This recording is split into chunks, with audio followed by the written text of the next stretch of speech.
Mōri o re te whānau, no mai hoki mai. Welcome back to the Practice Run, your frontline pass of the hardest sports station, brought to you by 99 Dreams, inspiring others to chase their dreams with your hosts, Rawiri, Tukorangi, and Sam Tirangi. We're diving deep into the thrilling world of the NRL and Rugby League today, and who knows where the game will take us tomorrow. From the try line to the sideline, we've got you covered. Strap in as we tackle the big plays, the game-changing moments, and the stories that define legends. Whether you're a seasoned vet or this is your first hit-up, the Practice Run is for everyone. Every run, every tackle, every win, experience the rush with us. With exclusive insights, couch analysis, and a touch of humour, the Practice Run is here to keep you entertained, informed, and part of our practice squad. Because here, every practice run takes us one step closer to glory. The Practice Squad, where every listener is MVP, powering our play every episode, every day. Would also like to give a shout out to 99 Dreams for powering our passion. Now let's kick things off with today's lineup. Whānau, today's lineup, short, sweet, but a little bit powerful. We're going to talk about some of the latest NRL signings, the big moves, who's going and where have they gone. We're also going to be talking about Tamika Upton, who wants to come home, back to the Broncos. No, not official, but I'm saying it. I'm putting it out to the universe. If she goes to the Cowboys, gee, you might as well just stay at the Knights. Have the Cowboys women even been successful in this comp? I just think they're there for numbers. Anyway, that's my biased opinion out the door. We'll also discuss what a lot of people are calling the most disappointing exhibition fight in recent history. Obviously, they didn't buy tickets to the Floyd Mayweather-Manny Pacquiao fight, so I don't know what they're complaining about. And then lastly, I was fortunate enough to head to Pōneke yesterday, but by the time you're listening to this, it would be 2 days ago. So we'll talk about the significance of the Hikoi Māori Tiriti and how that went and what we've got left to do now, because that's what a lot of the questions have been since that Hikoi is. They're like, well, now what? So I'll share some things that is a part of the now what. But first, does anyone have a good chocolate cake recipe? Nah, more of a cookie guy myself, as you may know. Yes, cookie. What did you feel of those cookies that we had in Tamaki? I had the s'mores cookie pie. That was a bit much, but it had to be accompanied with the milkshake. I'm going to say not memorable because I can't remember it. Damn. Arch. What did I get? I would have got just a plain chocolate chip one because I like just plain, like keep it simple. You can't muck up a chocolate chip. And I think you got like a chocolate shake or a vanilla shake. Oh, yes. I remember the one you're talking about now. Yes. Did he get a vanilla shake? I know he didn't. I know he didn't. I had to give it a go. This man ripped on my friend who came to Dunedin and she got a vanilla milkshake. And all I have to hear from him and Mana the whole time, vanilla milkshake. I didn't know they did those. Oh, yeah, vanilla milkshake. Eh? Is that what I'm hearing? Okay. I wanted to try it one time in my life and fuck, it was overrated. Never again. Waste my time. That shit was. I got the Milo shake. He's like, I'm gonna try the vanilla. I was like, gee, get a Milo here. He reckons, nah, I'll get a vanilla shake. Like, I gotta try it once and fucking never again. I knew not to get it. Fucking terrible. Like? Fucking terrible is what it tastes like. Tastes like vanilla milk. No, it tasted like the lollies, the milkshake lollies. Yeah, those are nice. No, it was too sweet. It got sweet after like the second sip. I was like, it was too much. That's right. That's why you didn't like it with the cookie. It was too much. Too much. That's why I like my cookie, the s'mores cookie with I got tan lines, gee, with the Milo shake. Because the Milo, like, the maltiness of that Milo helped nullify too much sweet. Yeah, that's pretty good. No, I remember that cookie. I was mad because of how they had the chocolate. Like, it was just 5 chocolate blocks from, like, the Whitakers, you know? like little Oh, pieces. Rogie. I thought if it was like had broken up and been throughout the cookie, would have been a lot better. Because it was just all in the middle. Fucking yeah, I thought that place was a little bit overhyped, to be honest. Yeah, what was it called again? Like Mr. Cookie, or Fucking Milf's who Cookie? cares is what it was called. I think it was like Milf's and Cookie. Yeah. Now I remember it. Now that you bring it up, yeah. Yeah. See. Well, instead of him being called the Cookie Monster, he's just gonna be the Cookie Hater. That wasn't it, man. I have expectations when it comes to cookies. Not it. Do you like a good mellow puff? I'm a fan of a mellow puff, eh? Hey, mellow puffs, yeah. Bruh. I love a good mellow puff. Are you the double choc or are you just the original? Nah, Original. Yep. Original. Yeah. Like the double choc it's just a bit too much, eh? Like, dial it back, my bro. Dial it back. You're trying to be something you're not, you know? I'll never forget when they first came out. I was like, oh, I love biscuits. I love chocolate. Double choc, easy. Bit into it, eh? Yeah, Nope. it's Nope, we're not doing this one again. it's a bit much, eh? It's like when Māoris go to Aussie for a little bit and then they come home like for a holiday over summer, then they come home and they try to have the Australian accent, like, cuz, be you. Don't tell me Struth. I don't know what that is. I'm honest to who, not Struth. Honest to who? Gee, actuals. Don't give me... Hey, G-O-D? Pono.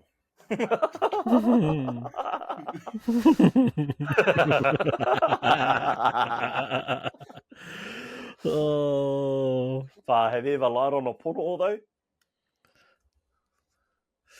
I don't know if I've ever used the word pono.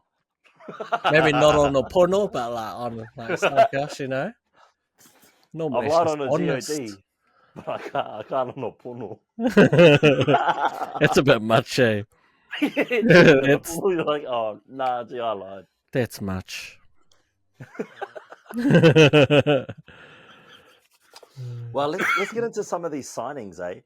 Look, former Bulldog. Why don't you dive into this Josh Addo-Carr signing? We'll get to Sam's signing last, just because I feel like Sam has a lot to say about this, because I don't it's a have much to much-needed say. upgrade for him and his team. Not much to say. So we'll start with Josh Addo-Carr. Yeah, unfortunately. I mean, after our release, I'm not surprised that he signed there to the Parramatta Eels. They kind of need some help in outside backs with the few members that they've lost and just who they have there in general. With the new coach, I mean, that connection from the Melbourne Storm, Jason Riles, I think that's where they were both there. He would have been the assistant coach while Addo-Carr was there. So pretty easy connection. He fills a need. And like I said, he's good for the community, man. He's a good dude. He's gonna, I mean, he'll get bums and seats for them. He's one of the better personalities in league we have. I think he just made a mistake. So yeah, still a bit gutted that he's gone, but good to see that he's still playing in the NRL.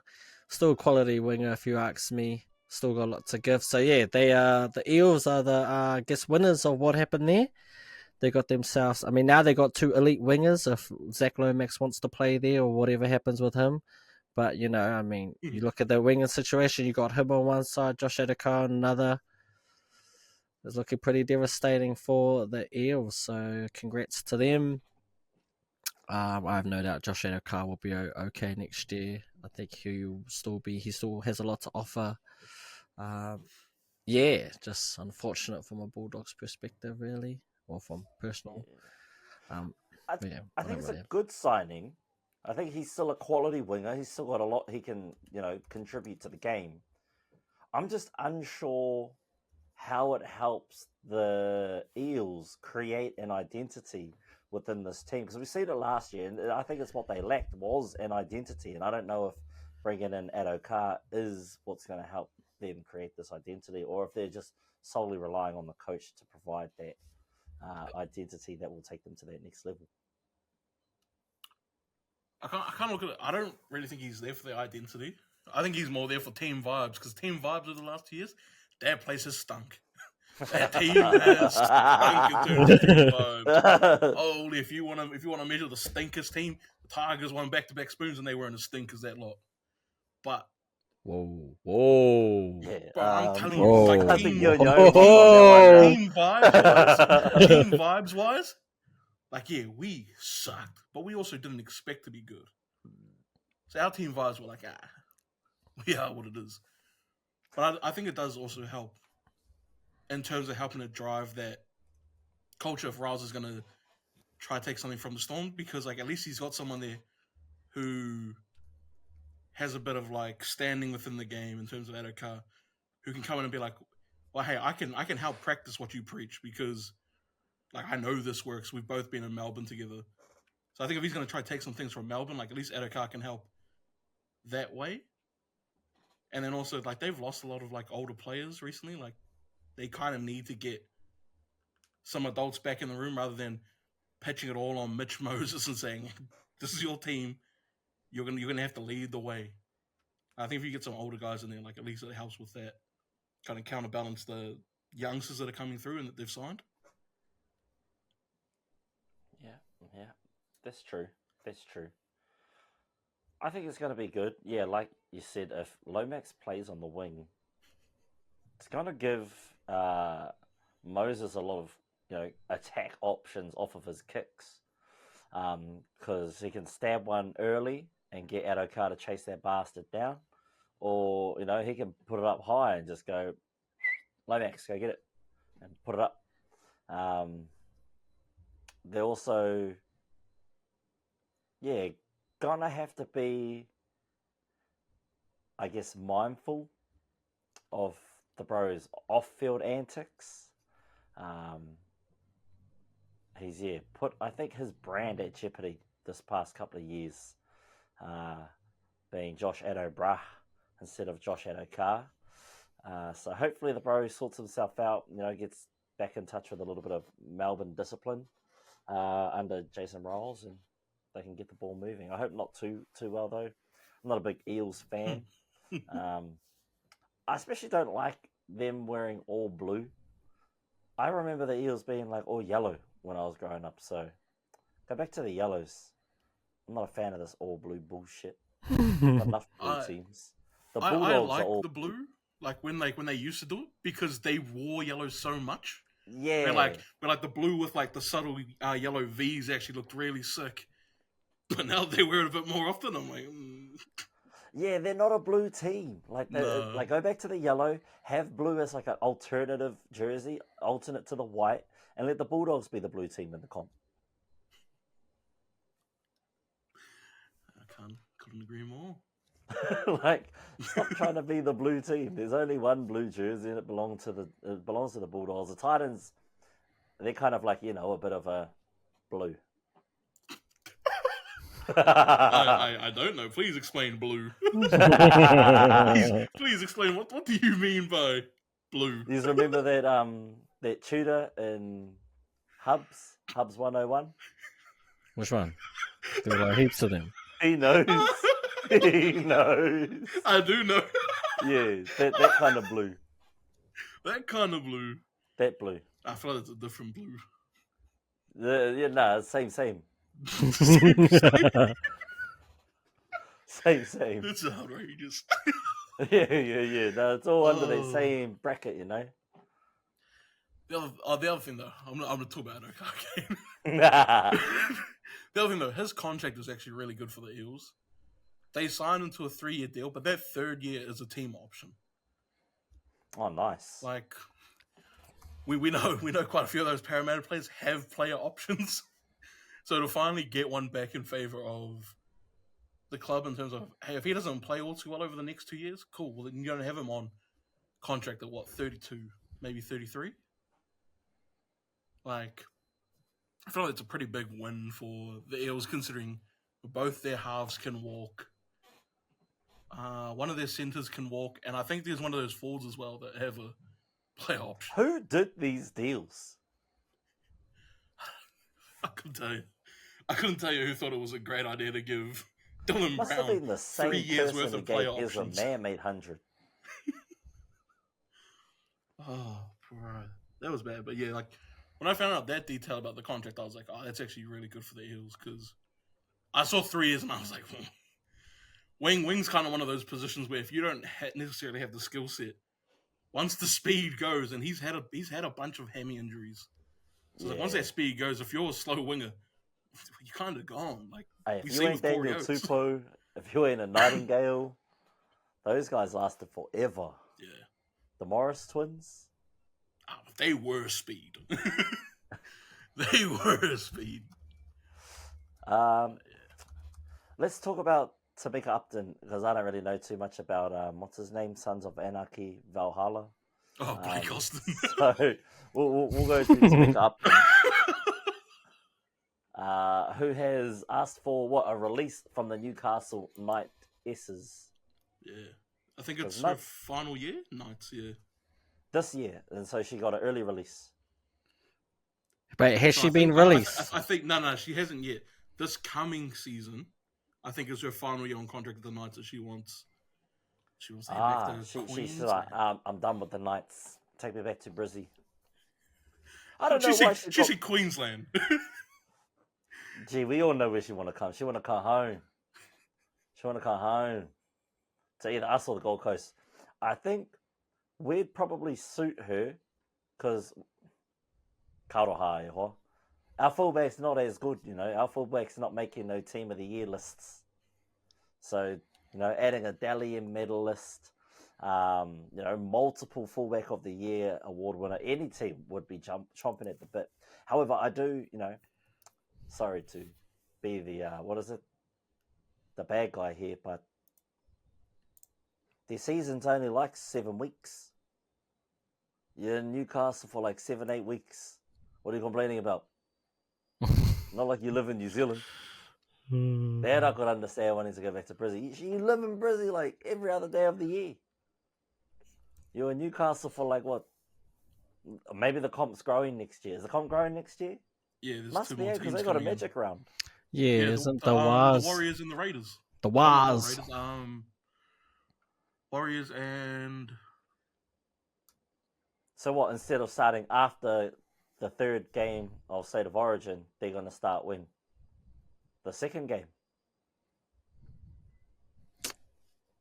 Oh, what? Couldn't tell you.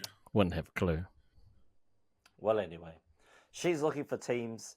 She formerly played for the Brisbane Broncos, and I think the only two teams set up for a championship in Queensland would probably be the Titans and then the Broncos. Unless the Broncos have Stacey back, because she's got a 100% win streak currently in the NRL. So, hey, and Stacey we trust. I hope she comes back, but I see her playing for the Warriors next year. She comes back. Who was Waka? Mm. Oh, Golden Girl. Yeah. You would hope so. Smiling assassin. You would hope so. What has she made up her mind about what she's up to next year in terms of footy? Because if the season starts earlier, then they won't be playing sevens. Is she injured? Is she still injured? I don't know. She's all around the mutu. She must be still a bit injured because she wasn't at it. She was at the touch tourney, but wasn't playing. Because the sevens team got named, right? Yeah. Well, because it starts up again soon. Yeah. Who knows? She can do no wrong, that woman. Nah. Oh, your Bulldogs are the other team. Ah, yeah. You got Bulldogs and the Warriors. Oh, yo. Who plays for the Bulls? I don't know. I remember they did like a few signing announcements. I don't think it's anyone special. I don't will probably be going back and forth with the Tigers for the wooden spoon, I'd imagine. Oh, yeah, no. Yeah. Tigers aren't good at all. Okay. They rely too much on their one player. She was injured this season. That's Kizzy Apps. Is that who she plays for? She was in the Aussie team, right? Okay. Yeah. She was another sorry pick. She must be the uppie of the women's team, eh? Oh, all alone. All alone. But that's what I mean, right? Like, how can you get picked internationally when you barely played a season like Sorry and Kizzy? Hey, did she play Origin? Wait, isn't Kizzy the one that got named over the Dally M? Over Olivia Koenig. Yeah, the Cuzzy? Yeah. Cricket, still cricket. Yeah. We're from the same, we got the same iwi Like that's how it came up on the Marae page. I was like, Boom! yeah, I was Same like, oh, vibe. crack up. Like iwi, Hit her up tapuika. out. I was like, what Be the like, hell? be like, Nah, my whanaunga, can we get you on the I potty? don't think My she's even. whanaunga. Don't even know if she's been over here. Right? No, Oh, yeah, she has on her stories and that she went back home after she didn't get picked. rude. Well, she It's should have like, come never played mind for the just coming Kiwi. back home. So this was home and Aussie. Origin, money. Oh.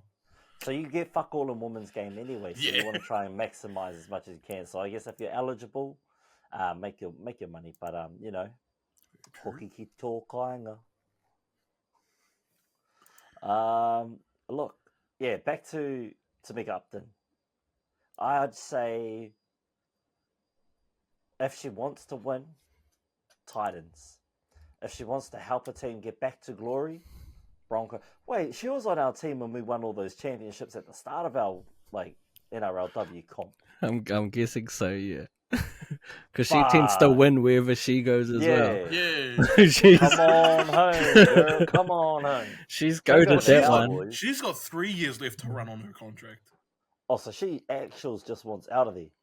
Yeah, she's asking on compassionate grounds. That's what I'm saying. How can you be compassionate? You live over the border. You don't live across the ditch. Across the ditch, that's compassionate. Over the border, that's go use your buy round. Go see them during the week. Catch up on Skype. Fly them to you. Hey, there's this family. I'm reading the article now. There's family circumstances at play. That's what Adam Fanua Blake said. It's what Blake Green said. Ooh. It's what, what's his name? The little one. Maloney said. I've heard this before from Warriors fans. They get it quite often. They do. Every other year. I'm waiting for Mitchie Barnett to submit his. Yeah. Next year when David Well, when Clemmer's you've off got more contract. salary When cap, when David he's Clemmer's signing off contract. Tarpany, Thompson. Yeah, we're getting all of them. Discounts. Benji knows what he's doing. You need to wake up, man. Hey, Someone needs to smack some reality. All I into know it. is 13 or less games for Clemmer this year. He's gone. Bro, imagine if he plays all games, all 20 however I'll many. cry. I don't know what we're doing. Nah, they'll like management doing has to come into 50K? play, right? Management has to do the old. Nah, Yeah, he's take- injured. Take this Cut him money at and go 13. elsewhere. But that's when the league would step in and say you can't just bin him if he's not had a chance to prove himself. You've got him on this contract. Yeah, they'll just chuck him in the comp below. Yeah. I New feel South like Wales hasn't he Cup. got that leadership trait? He's got one of those badges endorsed at the moment where he can just pull out his floor leader or whatever, locker room leader badge. You know what I would do if I was Benji and Shane Mm. Richardson? He got that Hall of Fame locker room leader badge. I would pull out his Newcastle wooden spoons. I'd pull out the Tigers wooden spoons and show them to him. Yep. Go do that with the New South Wales Cup. You are not playing 14 games this year. Well, since we're on the matter of the wooden spoon, 3-time champions, West Tigers, why don't you tell us about your new recruit? Tyrrell May. No, not bad. That's a good pickup. That's a great pickup. Ugly little shirts you got to have him in, but we'll take it.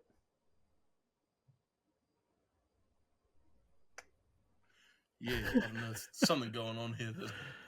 That You are seeing a ghost.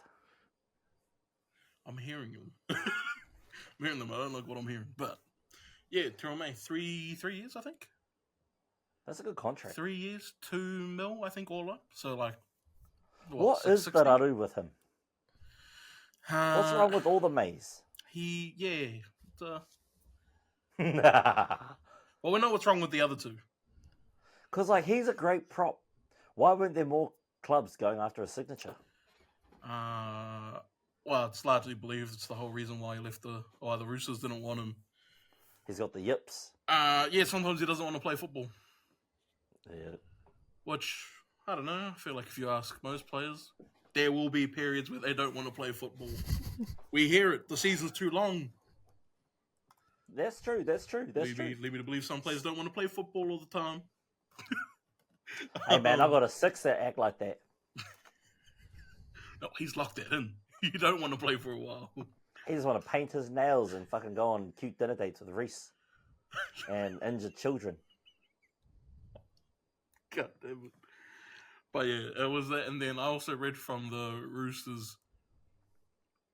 He was quite close with like a lot of the younger boys, and they were kind of worried about like the influence that might have on them. Because like the last thing you want, right, is like your young crop coming up and being like, "Oh, that's potentially a leader of our pack." Like he would have been at the Roosters next year outside of Lindsay and Spencer, and they're hearing, I don't want to play this week, or Do you think that's just because he's not starting all the time? Like he's not a consistent starter for their lineup?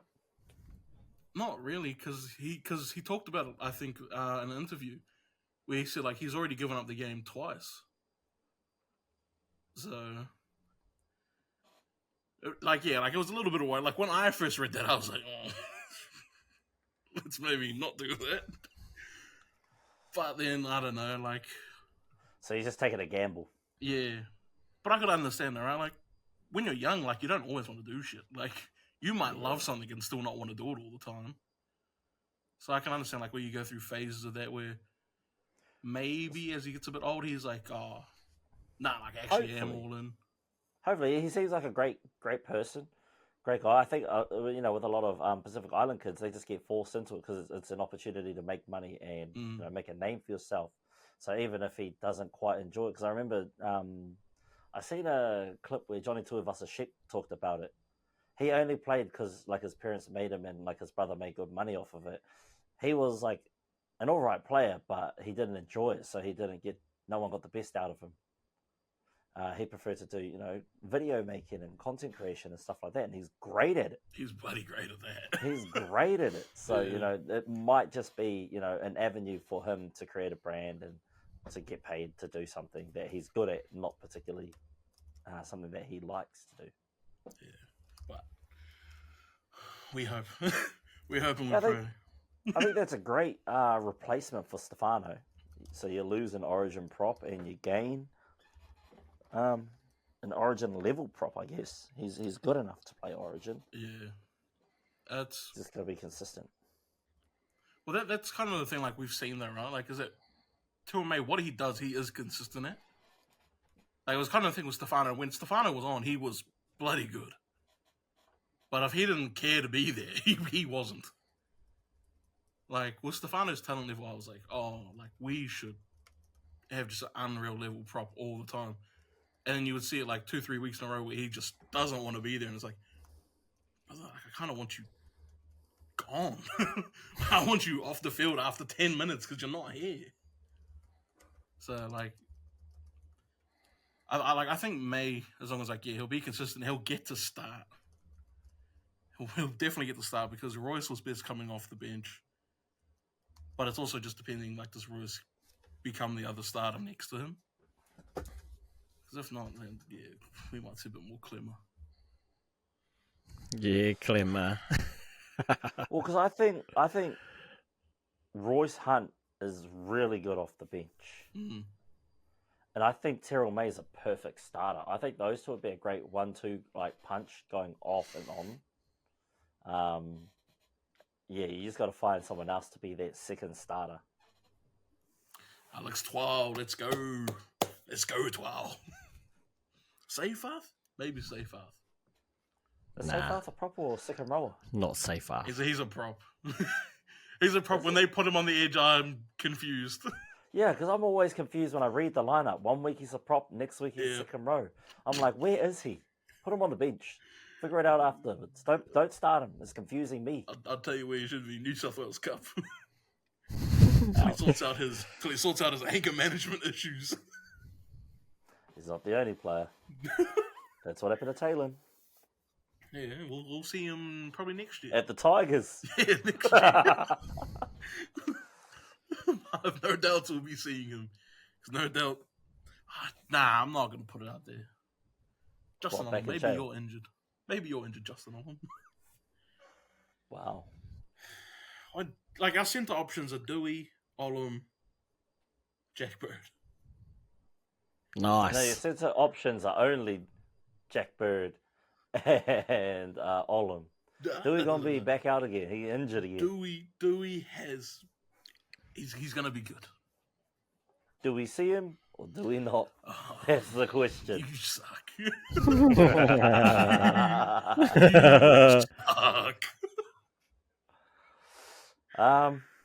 What are your We don't thoughts on really Taylor May too? Taylor May. Terrell May. Taylor May. Oh, big fan. Big Yeah. fan. I think I don't even know if we ended up having a meeting with him. I think we kind of focused on a couple other players before him.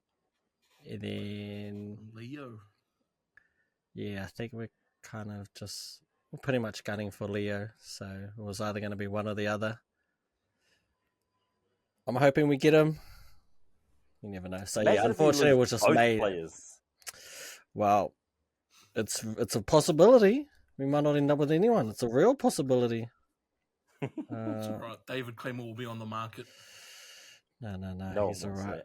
But I think there's apparently we're looking at one of the young guns from, or you know how like if you're under 21 or something, you're everyone's a young gun coming out of another system. So apparently there's a prop out of the Titans that we're looking at signing. Yeah. Who? But Cleese I Haas? don't know. No, I don't even know his name. Pulu? Oh, Josiah Pulu. Yeah, him. Not for next year, for 2026. But yeah. I think we're okay with getting Satili. I think Tom Amoni won't even crack our 17. I think he'll just be a depth signing in the end. I can't see him making it over who we already have. And then it's just a matter of whether the young ones can kind of take that another step up or everyone just another year together can figure it out. So yeah. But yeah, I mean, Tyrrell May, it would have been nice to have him, but yeah, just we ended up going a different way. It is what it is. It is indeed. You know what else? It is what it is. What? That exhibition fight, man. Who in their right mind thought that an old ass Mike Tyson was about to compete with a young bull in his prime? People are still delusional thinking that Mike was on a script. Could Mike bang back in the day? Could a prime Mike knock Logan Paul out all day of the week? But 50-year-old Mike, I think he did great just to hang in there. I think he did great to land a few punches, to move the head. Like, he had that head movement on lock. Like, he was still a young man with his It's just, man, age catches up to you. You don't have the stamina. You don't have the legs under you like you used to. He was also carrying a knee injury into that fight. And I don't know if you guys that listen at home know much about boxing, but like, a key part of boxing isn't catching punches or throwing punches. It's staying the fuck up on your feet. That is the hardest part, is staying the fuck on your feet. Now, if you don't have your feet underneath you, you're always going to fall down. So he was great not to be knocked down not once, but his legs, they looked all right for the first 4 rounds. And then I think rounds 5, 6, 7, 8, they started to go. Not buckle, but they weren't where his mind wanted them to be. You could see his mind was still sharp and still active, but just the body couldn't keep up with where he needed his body to be at certain points in that fight. Like, he knew if he ducked under that, get his feet in the right spot, he could do 2 to the body and then 1 to the head, but he just couldn't keep up. And then by the time he gets in there, JP's already sort of jabbed his way out of the reach of Mikey T. But all in all, if a regular 60-year-old man try to fight a regular ass old 20-year-old man, that 60-year-old man going to get their ass beat. Mike Tyson will still knock the shit out of any ordinary person, no matter how old, if they try to challenge him. That's one thing we learned, that he is still the baddest motherfucker on the planet at his age. He might not be the baddest knockout king anymore, but he is still the baddest motherfucker to step in that ring, first of all, and to last 8 rounds. So I still have the utmost respect for Mikey T, for what he was able to do, and to show, that, hey, doesn't matter how old you are, if you put your mind to it, you can achieve anything. He didn't achieve the results he was after, but he still got in the ring. He still got in super fit shape, and he still landed some great combinations. And his head movement still looked as sharp as it did when he was a young bull. So I'm giving Mike a 10 out of 10. He gets an A+ for his performance. Jake, I think, did well to realize late in the rounds that Mike wasn't there, so he started pulling his punches and not going, he could have just went all out in that last minute in the last round against Mike, and Mike would have, had no defenses for it. So, shout out JP.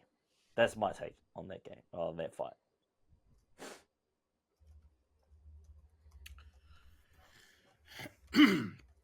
Yeah, I don't know. Watching it when I could.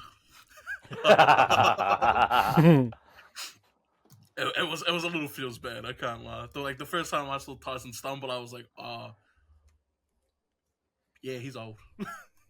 He's old. Like you kind of see it, right? And then there's also still the part where you're like, well, that's Mike Tyson though.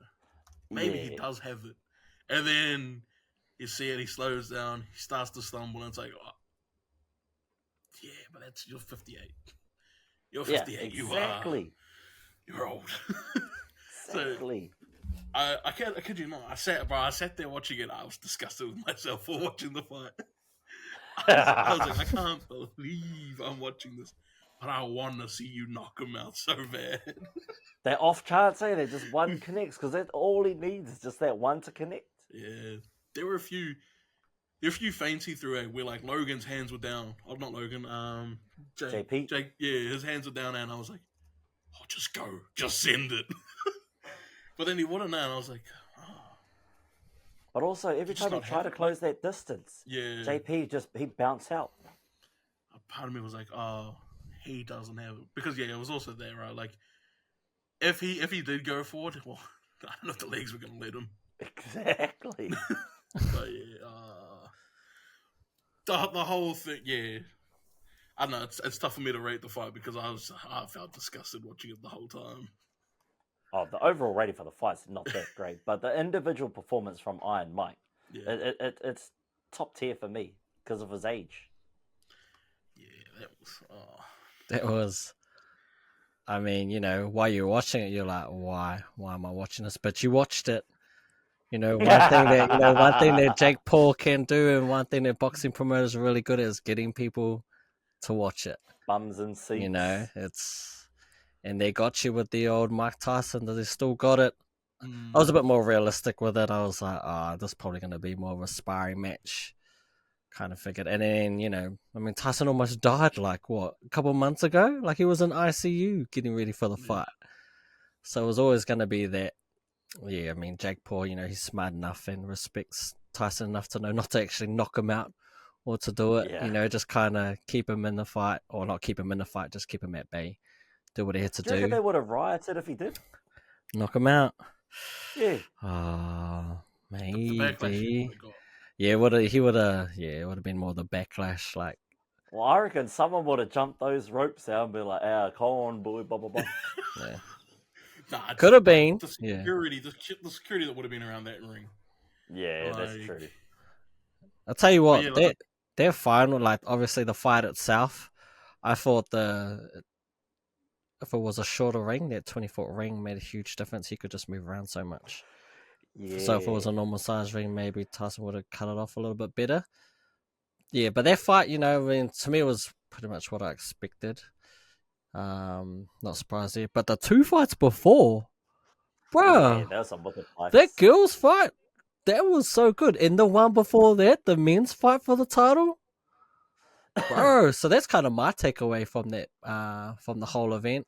Wasn't the Tyson Paul fight itself. Does really well though, eh? Yeah, because he promotes new fighters coming through, especially Wahine. Yeah, bro. Yeah, and that fight itself, I don't know how she won either. The chick that lost landed 100 more punches, and the chick that won had a point deducted. That doesn't the comprehend. Power difference though, and I didn't realize that chick that lost jumped weight classes to fight that. Yeah. She jumped 2 or 3 classes to fight her. Yeah, and that's difficult. Yeah, and she still looks strong. She had her. Yeah. She got her good in that first round. She was rocked.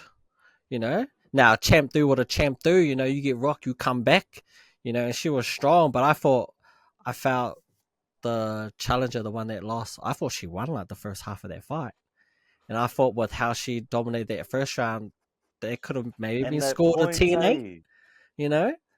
So you get someone rocked, maybe that's a 10-8. Although I don't think you ever get a 10-8 unless it's actually a knockdown. And then, yeah, you add the point deduction, which is a whole round pretty much. I don't know, man. I didn't like what the coach did in that fight with the whole, all she does is headbutts. I thought that was a bit over the top. Because I thought she was so humble in defeat, you know? She was obviously upset, but she was like, hey, you know, I've jumped up 2 classes. I'm still a world champ. You know, shout out to her. I think it was her dad's birthday. So she was like real like positive, upset, but you know, kind of looking at the like, I don't know, silver lining. And then for her coach to come in and go on his rant, I thought took a little bit away from him. But I mean, if they do a third fight, I think I'd watch it. You know, that'd be a good fight to watch. Because apparently their first fight is like one of the best fights of all time in terms of women's boxing. Then that's why they ran it back, and I think that's why it got put in the position it did. So they all knew it was going to be a banger. But man, I was down to watch a banger, and then yeah, that men's fight really, really good. But yeah, the whole Tyson, I mean, he got paid right, got his money. Jake Paul, Loki does run boxing. As much as those boxers don't want to admit it, bruh. And he's smart. He knows he doesn't, like, he's not actually going to fight a real boxer. Well, I don't think he will anyway. He doesn't need to. Nah. He can make he can make 10 times more money facing like just another celebrity that he knows he can handle. Right? Yeah. Well, because the minute he gets someone decent and they knock him out, the aura's gone. No one cares. Like, they've seen Jake Paul get knocked out 1,000 times on the internet. It's mean. But if he keeps fighting people, you know, next he'll fight Chuck Norris. And he'll beat Chuck Norris up. And people will be like, oh, he was 103. JP will draw in numbers. He'll probably fight Jackie Chan next. Jet Li. He ain't going to fight, like, maybe Conor McGregor in 20 years. I think the only way he fights like a boxer would be if they legit put a title up. Like a world title. Yeah. And then it would have to though? Well, he's a professional fighter. I mean, I guess the champ can challenge anyone, right? I mean, they do have mandatory challenges, but you can kind of get around that. But even then, he'll probably try pick like the champion that he thinks he can beat. I don't know if he can actually beat any of them. Maybe. It's boxing. Anything can happen. What's that other one? Garcia? He's Garcia. that other like YouTube-y boxer. Oh, I don't know. I don't know any of those YouTube boxers. Is it Ryan Garcia? Oh, yeah. But he's like... He's tiny. Is he not in the weight div? Nah. Pretty sure... I'm pretty sure Jake Paul's like cruiserweight. Which is one below the heavyweight. Heavy? Well, probably. I thought Jake was heavy. Wouldn't be surprised. He'll be there. Well, cruiserweight's the one below heavyweight, so he's up, like, he's in the higher end of the weight boxing class. Cruiserweight was the light ones. Is it cruiserweight below welterweight? You would think, right? Yeah, that's how it is in the UFC. Yeah, no, cruiserweight in boxing, I'm pretty sure. Because I'm pretty sure who's the current heavyweight champ? He used to be the cruiserweight champ. Oh. Now, I could be completely wrong. You know, I've been wrong before. Where's Max Kellerman? You know. We need Max Kellerman. I'll let you know. He's the boxing extraordinaire. What was his take, I wonder? Did anyone watch Max Kellerman? He wants Iguodala, is what he wants. Yeah, that's what we know. He wants Iguodala. I want Iguodala. He probably wants Salt Puppy. Oh. Okay, I don't know how accurate this is. Nah, it's AI generated. I'm doubting it. Just go to Wikipedia. Weight classes for boxing. What did you search? Jake Paul's weight from the fight. That's in weight class.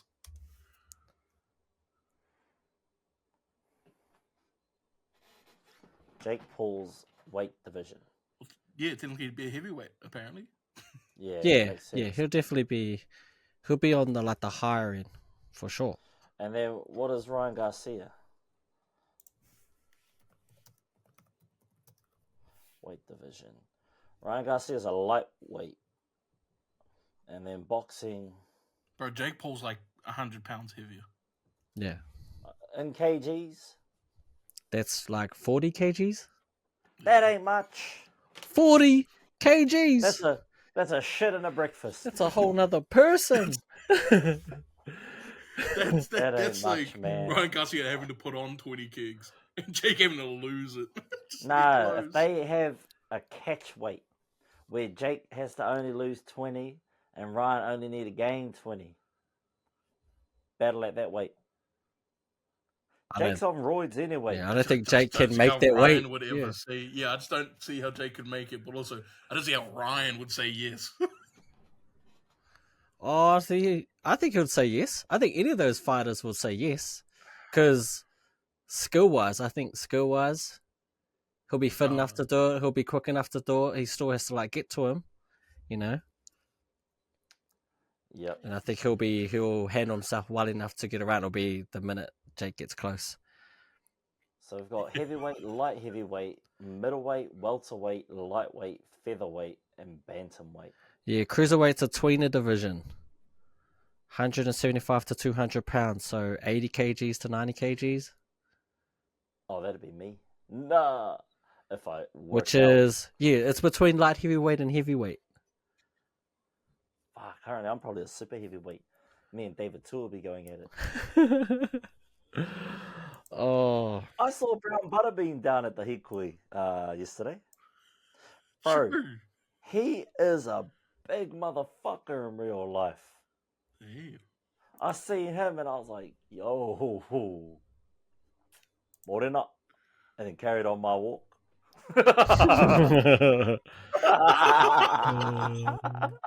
Yeah. Who would be your guys, before we move on to that, who would be your guys' dream matchup for Jake Paul within Jake's paradigms, or what do you call those, within his like criteria? Not a real boxer and not someone that will beat him. Oh, not someone who beat him. Well, I mean, you got to think they'll beat him. I feel as though this match is already made and it might happen, but not in a ring. Maybe not a boxing ring. Some are saying WrestleMania 41, Paul versus Paul. Have Mike Tyson in one of their corners or as a special guest referee. You can't tell me that doesn't sell. It would sell. It would sell. They might headline one of the nights at WrestleMania. Nah, see, what they got to do, though, is they got to be a tag team for most of the year. And they got to win the belts. They got to take on the new bloodline. They got to take on the New Day. They got to take on the Wyatt Six. They got to take on... No, you know how they do it? They don't have to do all that. Royal Rumble. Have one come in, the other come in, they clear ring, and then one turns on them. You know, do the classic turn on their own brother. It'll be the younger brother turning on the older brother. So it'd be Jake would be the heel, right? Yeah, I feel he would make a better heel too. He's like a natural heel. He'd make a horrible face. Yeah, actually, nice. He's not a good face at all. Nah. At least LP can kind of play nice. He'll just have to get KSI to come in and like do most of the talking for him. Oh, see, the match is already written. Telling you, WWE, get it now. Hey, This would be the most JP goes for the win. JP goes for the win. Guess who gives him the save? Who? KSI from under the ring. pulls LP out, gives him the save. Telling you, it's there, mate. It's there. Logan Paul versus Jake Paul, mate. But it's not going to happen at the next two WrestleManias because this one is the build up to John's last one. Yeah, true that. This is the last one. And the next one is John's last one. And we're probably going to see him get that 17th World Championship, G. They're like Triple H is considering it. Even though Ric Flair was his guy, he's a Ric Flair man. Obviously. He's really considering it. I thought he should have got it along maybe a while back. Now might be a little bit too They late. better not bullshit him and give him a random one like they did with The Rock, just to make The Rock feel happy, and give him the People's Championship. That dumb bull. The final boss title. Shut up. Yeah, that was Shut stupid. up. Go back on set. Uh, So yeah. Moving along now to the who was your person? you see, you can't even come up with a better one, can you? There is Nah, the I had one. I had one, but he's too old. How old's too old? He That's just fought a perfect. 60-year-old. Yeah, that's perfect. That's right in The older that's the right in better. the zone. That's where you want to be. Like he's too Or you got to old. resuscitate him from the dead. He's too old. He's Muhammad too Ali. big for it to be like a good spectacle. I was gonna say Shaq. Nah, Shaq too damn slow. That's what I'm saying. It'd Right? take him an hour to get from one side of the ring to the other. That's what I mean, right? Like for me, the intrigue is Shaq, but then like I think about Shaq now, it's like, oh. You know who I got in my head? The cunt's already got CTE. It's not going to matter. He can't sue him. Antonio Brown. No, you can't. You can't give Antonio a mic. Antonio. That press conference. Oh, nobody is touching that. No network is touching that. It would make money. Because you know that you can knock him out and not get any repercussions because he's already got CTE from the NFL. Antonio Brown might be the only person Jake Paul could fight. And Jake would be the favorite. Everyone would be like, please fuck this guy up. Could Floyd do it? Nah, too small. He fought his brother. Yeah, his brother's way leaner than like JP is jacked. LP's he's like a welterweight. I think Floyd would only do it if it wasn't a professional fight. Because then he wouldn't be putting his record up. But I mean, that would break records. What about George St. Pierre? St. Pierre, yeah.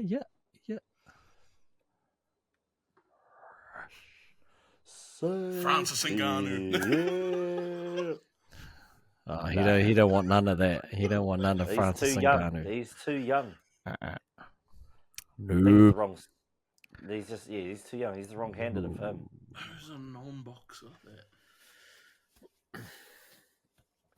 Unless John Jones goes over. I did think about John Jones, and I was like, "There's no chance in hell he wants." John Jones ain't taking a dive for nobody. Yeah, exactly. Yeah. He crashed. He did an Ezra Man on cocaine. He did it before Ezra Man too. Yeah. Ray Lewis. He would murder him. Yeah, exactly. Ha! The dogs in the house. Woo! The dogs in the house. Woo! Oh man. Well, anyway, let's move along. Let's move it. Look, yesterday or 2 days ago, depending on when you're listening to this, or however, it was the 19th of November, 2024. The day people will always remember as a day where there was more than 5,000, more than 10,000, more than 20,000, more than 35,000. Māori News, Te Karere, reported it to be over 100,000 in attendance to oppose a potential bill that the government claims won't make it past first reading or past the second reading and is dead in the water. But Māori aren't taking any chances, and not just Māori. Anyone who lives in Aotearoa with a brain that works was there to support or Hikoi with the whānau. I was fortunate enough to get down there. It was pretty awesome, the ride down. Like, it started from when I was leaving Taranaki. You just see flags on the side of the street. You see cars with flags. You know how the Tongans do? Man, we do it better. We do it better. We just don't have as much passion for our teams as the Tongans do. But hey, You give us a hikoi, we'll flag up the houses, we'll flag up the cars. Bro, there were some unsafe vehicles. They had the whole back windscreen covered with a flag. I'm like, that's not safe. Take it down. They had the flag on the bonnet. Someone sellotaped the flag to the side of their van. They were that passionate. The buses had flags flying off of it. It was awesome to see. I seen people with it wrapped around their neck and on a little moped cruising into the city. It was amazing scenes, and I don't think in my lifetime I've ever seen so many people united over one cause. It was awesome. I was in like the first wave of the Hikoi that made it to Parliament, and one of the bros, Tu knows him, the brother Rick, he works in Parliament as security. He sent us a photo of what the grounds looked like before the Hikoi even arrived there. We were still on Manners Street, and he goes, "Cuz, yous aren't even gonna fit when yous get here." I go, "Hey," and then he sent us a photo. It was Parliament just packed out with everyone there, waiting for everyone to arrive. And then when the first wave arrived at like 11:47, there were still people at Waitangi Park. The tail end of the Hikoi didn't leave Waitangi Park until 12:30, and the speeches were supposed to finish at 2:30 in Parliament. So I don't even know if the tail end made it to Parliament on time for the speeches, but that's how big it was. So for them to say there were only 35,000 people, nah, man, it was 100,000 minimum. But it was so awesome because you've seen patches, blue, red, and these other ones walking almost side by side, not quite adjacent-ish. Separated by some other people, but almost. It's probably the only time you'll see a Muggle Mob flag fly and a Black Power flag fly 5 meters apart, and no war going out, no guns, no shooting, the like visual form of kotahitanga. If someone ever asked you what kotahitanga looks like, just go look for that picture of all those people standing at Parliament, and that's what kotahitanga will show to you.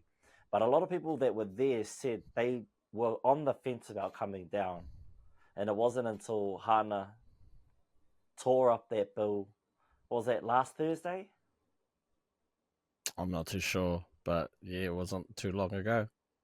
Yeah, when they did the first reading and they all voted on it, and she tore up the bill and they did a haka in Parliament. That was the turning point for a lot of people at this Hikoi. Myself, I'm included in that. I wasn't gonna go. But when I seen that, I was like, fuck, all right, sis, we got you. Gonna get kicked out for us. We're coming to Hikoi for you. So, yeah, we were like, nah, 100. We're going down there. The vibes were just, it wasn't an angry Hikoi. There were no, like, there was a couple. And for some reason, it was only the aunties that were angry, swearing about, what's his name? Seymour. Yeah, Rat Face. Swearing about him, calling him a motherfucker and all this shit. It was only aunties. And they were drunk. I don't know what time they've been starting to drink, because the bottle store don't open till 9. The Hikoi started at 9. So I don't know where they got their liquor from. But other than that, the vibes were impeccable. You know, everyone was there for the same kaupapa. Charlie Gubb, former NRL warrior, he donated all his portaloos for the kaupapa. It was just the perfect vibe for a Hikoi. It wasn't like a protest. Like, you know how you think of a protest and you always think of like a riot shield and people throwing things at the police and the police like whacking the riot shield and pushing you back like they do in movies. There was none of that, man. We was waiata and chants all the way down the street, park out on the sides of the roads and up in the buildings, just there going, yeah, you do it, eh? And it was awesome. But the moment that stood out the most for me is me and the bro, we kind of like walked down the footpath for a bit because we fell back in the Hikoi because it just kept smushing. You kind of get further and further back. So we went on the footpath, boosted back up to where like you can enter at the most front you can get in without being and all of the, what is it called, like the important people. But as we just picked up and jumped back in there, the kingitanga come out of their building that they were stationed in, and then we got to witness all of that happening right in front of us, and me and the bro were like, gee, check this out, we're seeing the kingitanga. It was what, the Queenie's first appearance since the tangi Oh, as Te yeah. Ariki Nui. Yeah, her first official appearance as Te Ariki Nui, which was awesome. It looked badass as fuck, man. Like the crew that were leading out the Hikoi, they all just boom went to one knee, G, and she just walks in with her upe, and then boom, we're all off again. Now we're more charged up. Now we've got a bit more on us. We were getting flat, and now we're just yap. And then from about there all the way around, you know, that last little bit of a corner that you get to when you're passing that law building at Vic, and then you head up to the Parliament there. Well, fuck, we did about 20 kamate, all the way up to Parliament. We get to Parliament, there's nowhere to go because it was already packed. So everyone's just backed up, and then everyone just sort of fans out around it, and then, yeah, we listen to the speeches. And it was awesome. And it was even more awesome to hear people around the world saying that, you know, they're now inspired by the actions of our people to now march not on just behalf of them to support us, but on for their kaupapa to now have their, what is it called, indigenousness recognized and accepted in their nations, in Hawaii, in America, in England, all over the world. They're all marching in solidarity with us, but also watching us, knowing that our actions are going to sort of have a domino effect around the world for all other indigenous people. So it's awesome. And the biggest takeaway that they have from this Hikoi is, if you are Māori and you're not yet on the Māori electorate, is to sign up to the Māori electorate, because if every Māori in Aotearoa or around the world that votes in Aotearoa, that can still vote here, signs up on the Māori electorate, then we will have 20 Māori seats in Parliament every election, which means any decision on any government would have to be made by the collective of Māori that we have. It doesn't matter if they're all Te Pāti Māori, or if there's, 10 Te Pāti Māori, 3 Labour, and 7 National. It will still come down to that collective of Māori seats to decide the government. So, if you're not there yet, enroll yourself in the Māori electorate. If you've got whānau overseas, encourage them to enroll in the Māori electorate. That is our mission. The gen underneath us that aren't yet eligible to vote, their mission is to just continue being as Māori as possible in all possible ways, to become the leaders of the future in the same way that Hana is. And the gen above us, their role is just to get on that Māori electorate and support our gen as much as possible, so that when our time comes, we can support the next gens coming through as much as we can, so that we won't have a sovereign state, but we will have more say in government than we have ever had before. So that is our mission, and that's what we need to be doing. So whānau, if you aren't yet on the Māori roll, if you're eligible, sign up. Because, hey, what's better than voting at your local koanga or marae? You don't have to go to those churches, and you don't have to go to those random halls where they just smell like dying people anyway, because it's always old white people that go in and vote. Go to the marae. Go grab a tea towel. Have a fry bread, because there's always mean kai at the marae. They always put on a feed too, because they want you to vote. And I'm not telling you who to vote for, but as long as you're there, you're eligible, and you are voting, it gives our people more seats in Parliament. And we won't have to hikoi again, because that's what Hana said. She said her nan took her on the Hikoi for the foreshore seabed back in 2006. She doesn't want to then be a nan herself and be walking her mokopuna across the Auckland Harbour Bridge yet again for another kaupapa similar to this. They want this to be the last time we have to march to have our voices heard and to have our rights acknowledged. And that was my wrap-up of the Hikoi mō te Tiriti. It's a hell of a kōrero there, mate. I don't think we're too far off, eh? You know, we're getting the kids now, the generation who have been through kohanga reo, kura kaupapa, whare kura, and now they're having kids who are going through. So almost getting the second generation of the ones that have gone through all three and have gone on to uni, you know, and they live, breathe Māori, right? Māori is just who we are. It's just what we do. Right? So they're not too far. And they're man, when they start coming through, I think when this next generation starts coming through, they're gonna shake things up. Hopefully 100%. for the better, yeah. I mean, we just got to hold that space for them, so when they get here, they can kick those doors down and be. They're gonna knock it down anyway, eh? That's what I reckon. 100%. They're gonna be like, fuck you. they're gonna be movers and shakers that lot. Can't wait for it too. Yeah. But you know, I work as a health coach for the Western Bay of Plenty public health organisation known as the PHO. I mean, I think most cities have a PHO, and this might be the first company that I've worked for that are legit, like when they talk about the obligations to the treaty, like stick to it. And the large part of it is because it's co-designed. So it's 50-50 partnership with them, and the other 50% are the two iwis that they're bind to.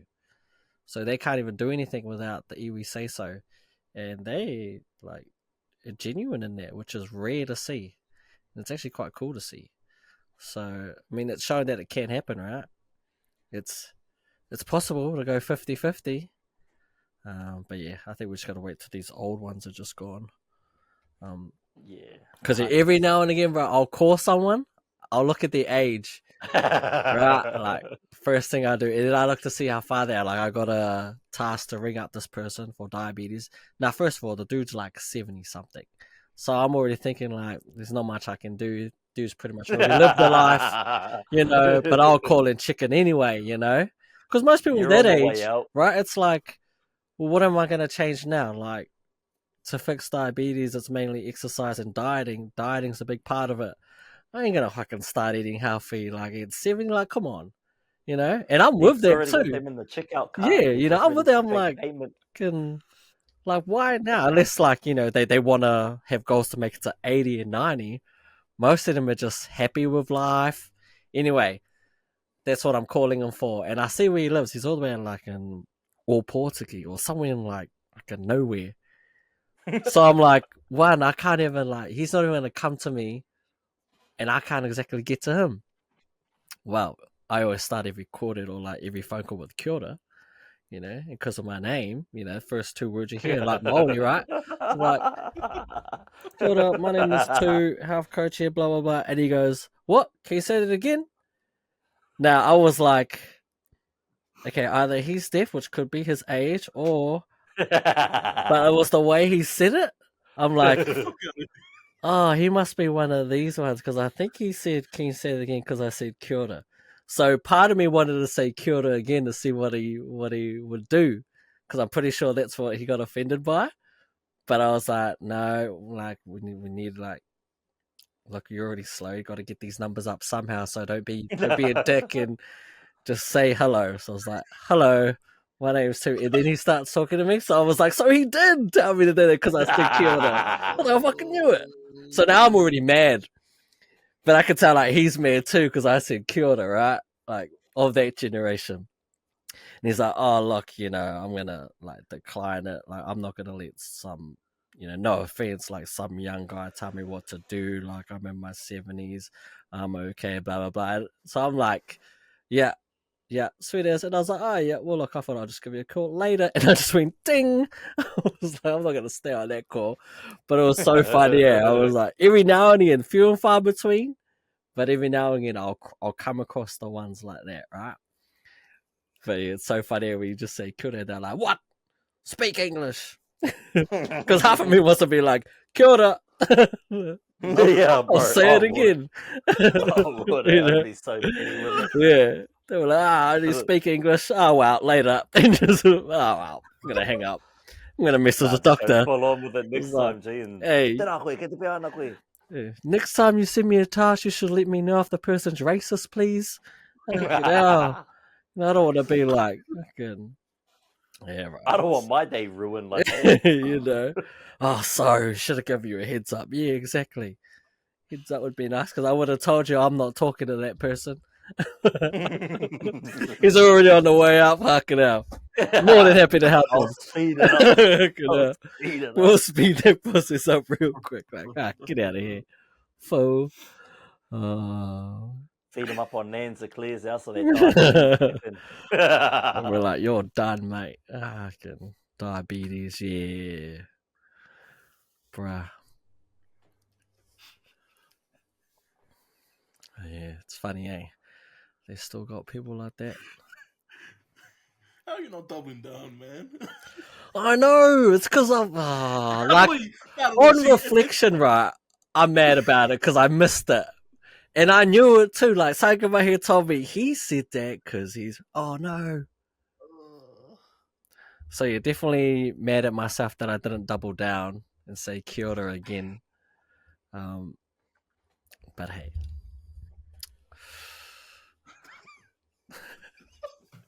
Everyone that comes after is getting a kia ora 3 times. Yeah, and you know, I'm doubling, tripling down. And they're yeah, getting the tēnā koe. Yeah. Oh, hey. Yeah. Kia ora. Can you say it again? Oh, tēnā koe. Oh, aroa, mai, tēnā koe, poro, ki te pēa ana koe, ki te pāwiwi koe. Oh, ka aroha. Ko ai tō pāpā. Next time, please double down. And then let's see if they hang up on you. Yeah, well, that'll be it. It'll be probably a hang up or be like, yep, fuck, I'm glad you hung up. I'm messaging the doctor right now. Racist. Please do not send you racist are right, though, G. my way. You are right. Good. The second gen of the kohanga movement Yeah. are in full effect. Yeah. And yeah, by the time we're koro and kui, it's gonna be hectic. Like, we'll probably still experience some more rat faces out there, but they won't be as vocal anymore because they're going to become the minority. Yes, we may not have, according to Pākehā, full-bloodedness. However, more people will understand that they whakapapa Māori, which makes them Māori. Yeah, full-bloodedness all only stands in other countries where you have to prove you're like 50% Māori. Where all you have to do with us is prove you have a drop of Māori. Yep. So it's like, eh? Half of them won't All ever you realise, need is you're Māori, right? Right? Fucking half of you is a Māori, man. I don't even know it. Damn. Facts. And for those of you that aren't, your ancestors are rapists.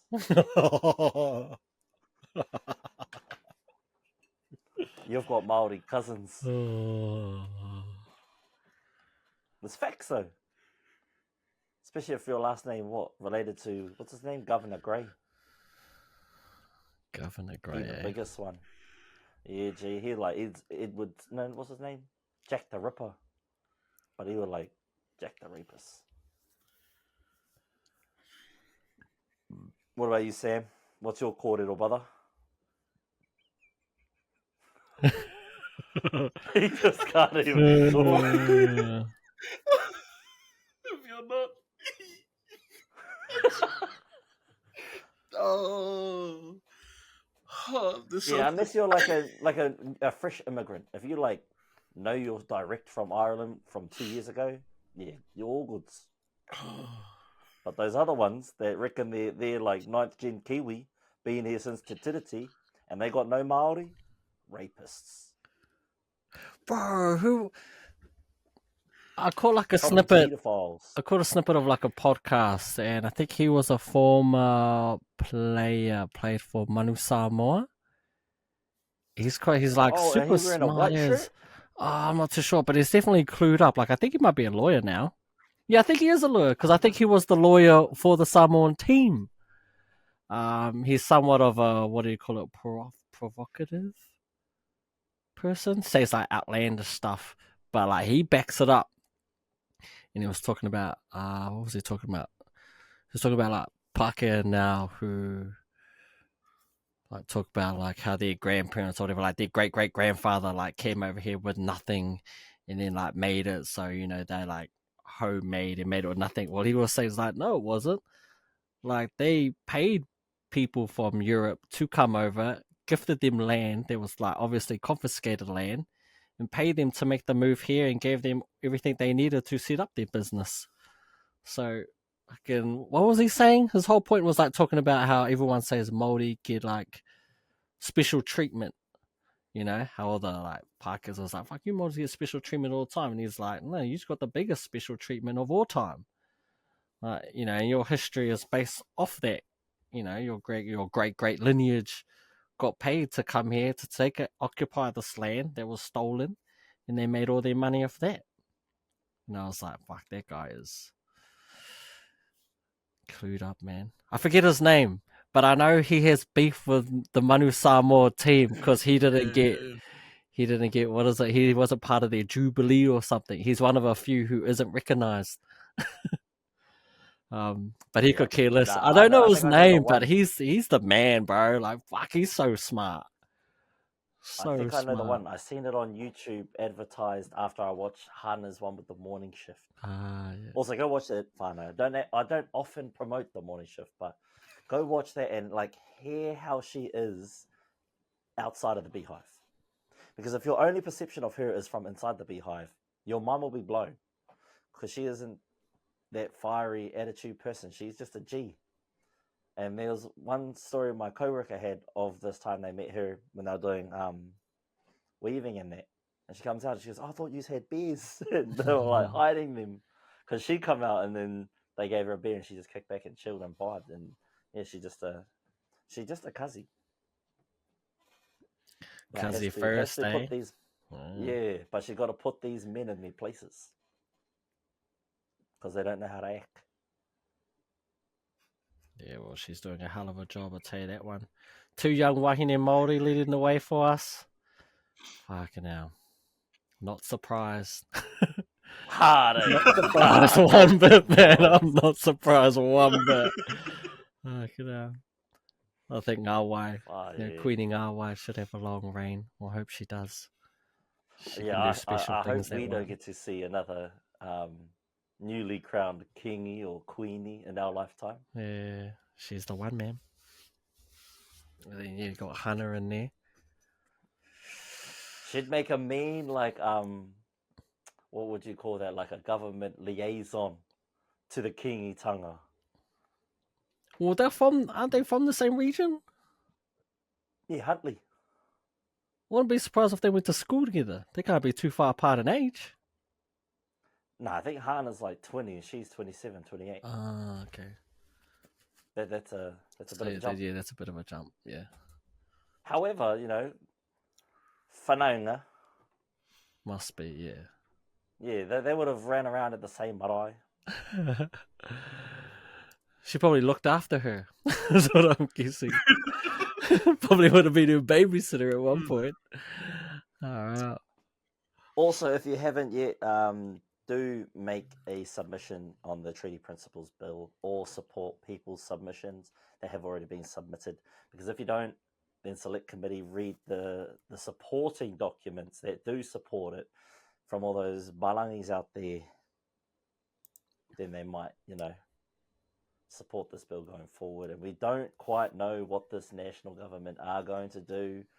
You know, they said we will support it to first reading, then after that have nothing to do with it. that slime ball has gone back and reneged on everything he's said. He'd be the worst at euchre. He'd be reneging everything. I never want to play euchre with him. We'd be losing every game.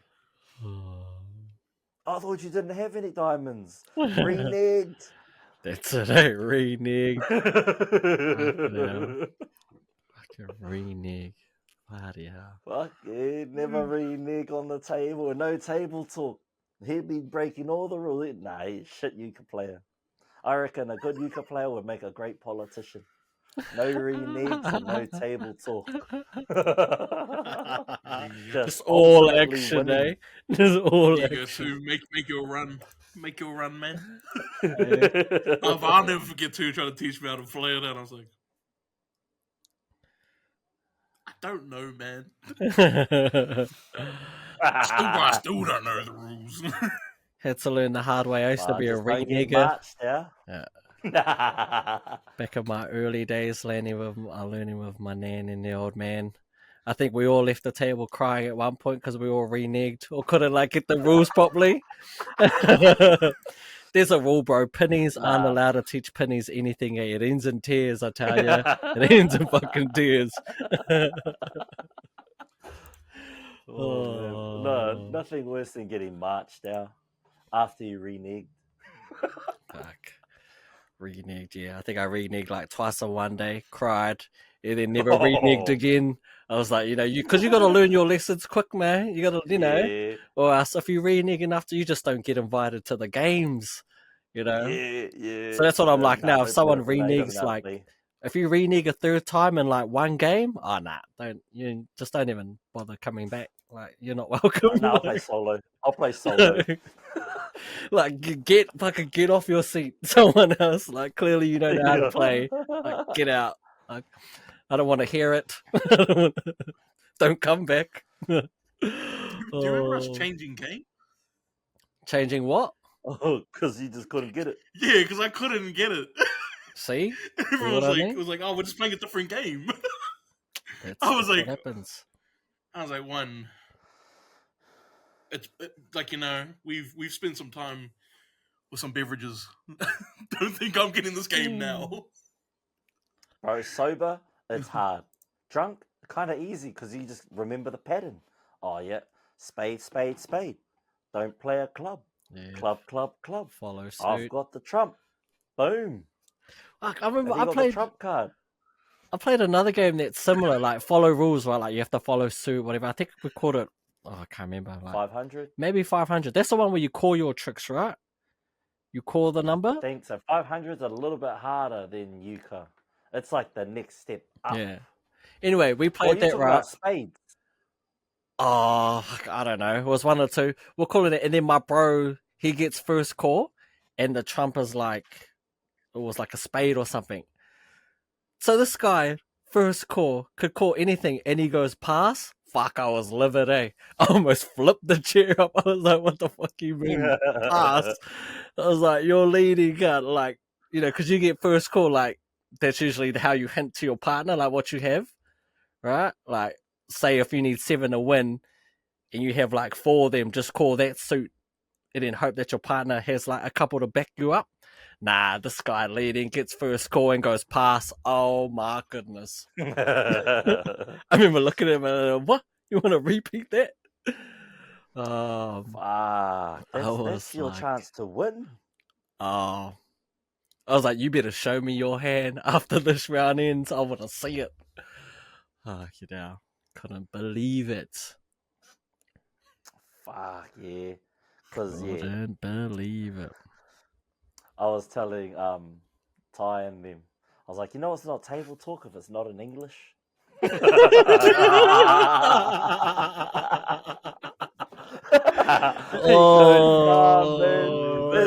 table talk. I go, wait, if you could translate it, my brother, then maybe.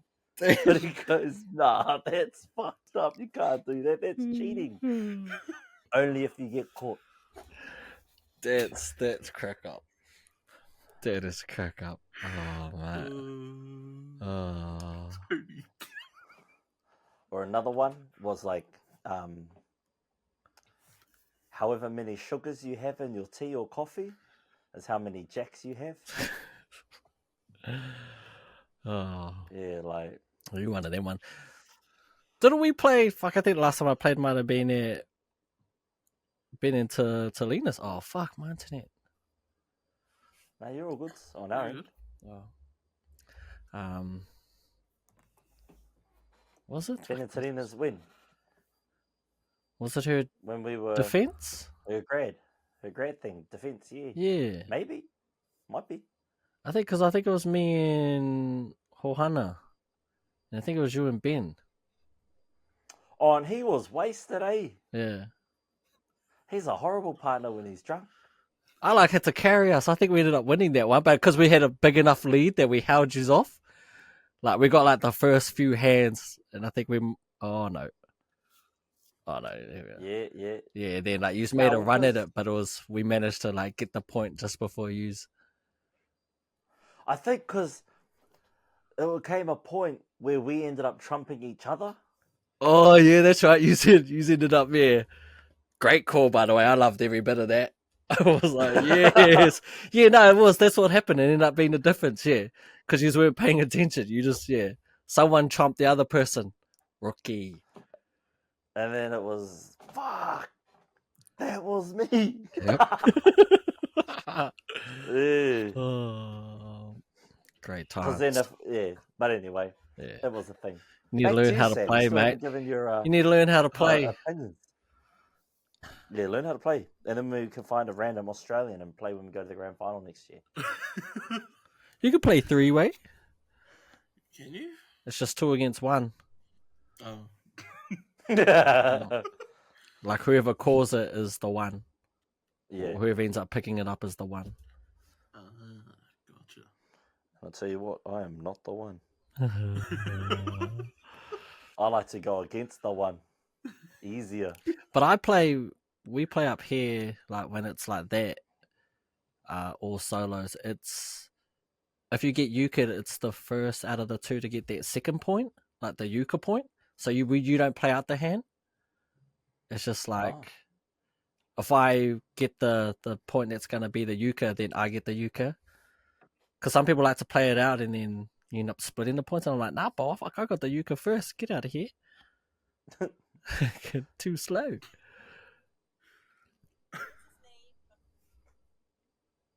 But what you got for us, Sam? What's your take on Tiriti or Waitangi and Hikoi more Tiriti? We'll go back there and then we'll come back to cards. What's my take on it? I don't know. Like personally, it's been like great to see like the unity around it. Like, there's a lot of things that kind of get played off, especially when you see like, how do I put it?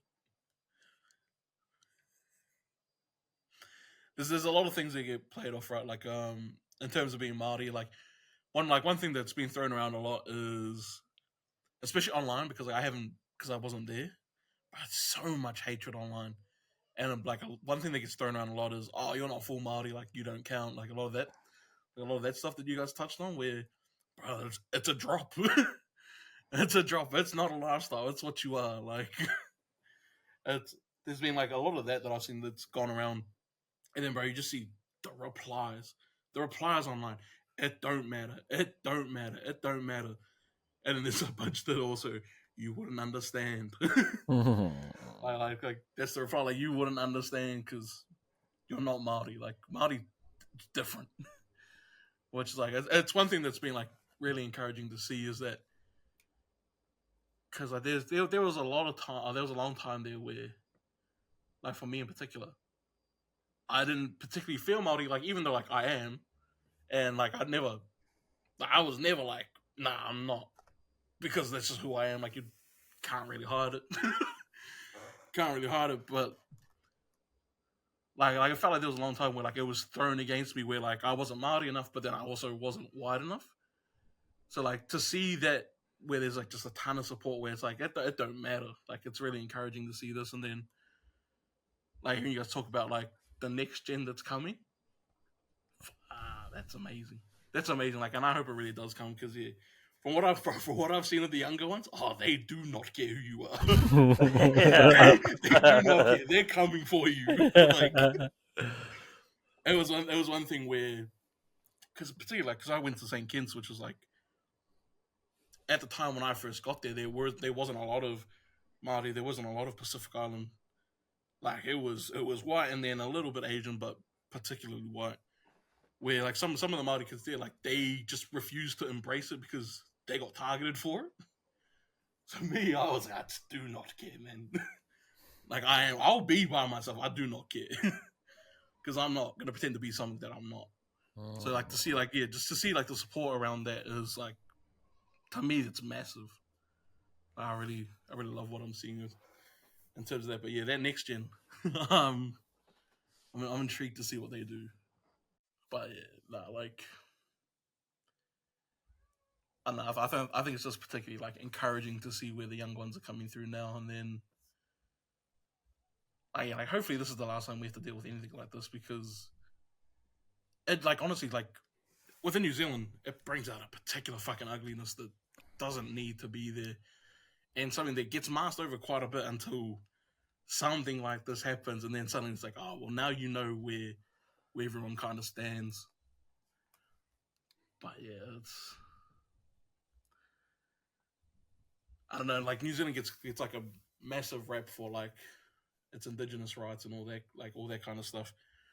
But then like when something like this happens, you kind of see where it's at. And then there's a lot of people who love to put some false history out there, especially online, where it's like, oh no, actually this didn't happen, or this did happen. So like, oh, like what they're trying to march on isn't even correct. And I'm like, like that shit's been proven to be wrong, and you guys still keep like putting it out there. So I don't know. I hope this is kind of the last time that anything like this has to be done, because it brings out an ugly side of New Zealand that, whilst we all know it's there, a lot of people like to pretend it's not. Facts.